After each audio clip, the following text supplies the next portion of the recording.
We now understand that gender and biological sex are different things, but that's just scratching the surface of this topic. Many of us are still unsure about the difference between terms like gender identity, gender expression, and sexual orientation. Let's take one step back first.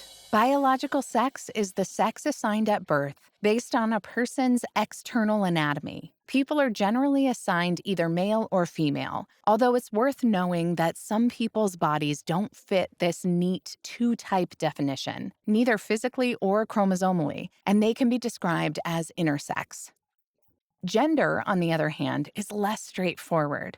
It refers to ideas of how people should look, dress, and behave in a given society. In other words, gender is a social construct. It's reinforced by the culture of people around us from birth, in the roles we play in a family, through advertising, how children are spoken to and about, and even by the toys they are given. But what about the other phrases we can use when talking about gender, like gender identity and gender expression?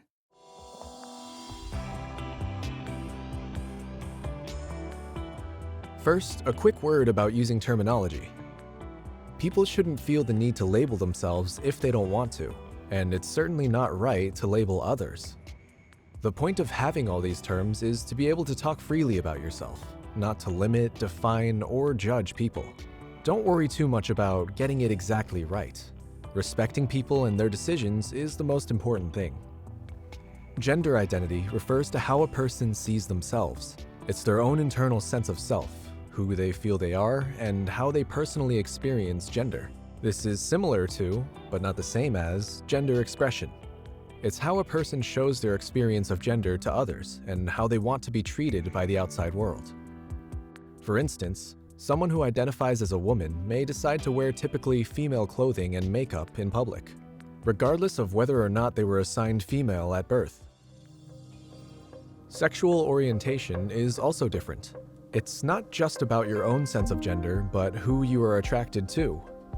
Sexual orientation describes which sexes or genders a person is physically, sexually, or romantically attracted to, rather than how they see themselves.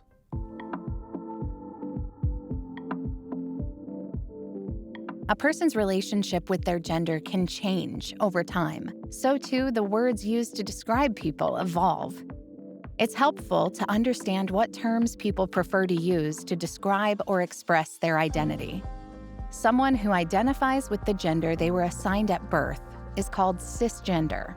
For example, if you were assigned female at birth and you identify as a woman, you could describe yourself as cisgender. Though not everyone feels that their gender aligns with their biological sex.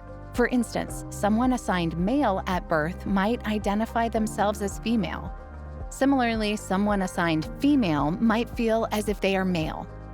People whose gender label never quite fits or feels uncomfortable commonly call themselves transgender, or trans for short. And some may feel that they have no gender at all, which is known as agender. Non-binary is an umbrella term that can be used to describe a gender identity that does not fit squarely into male or female. So it's really more helpful to talk about gender being a spectrum, and to also know that the language people use to describe their experience of gender and sexuality is rapidly evolving, and some people may use different words to describe their experiences.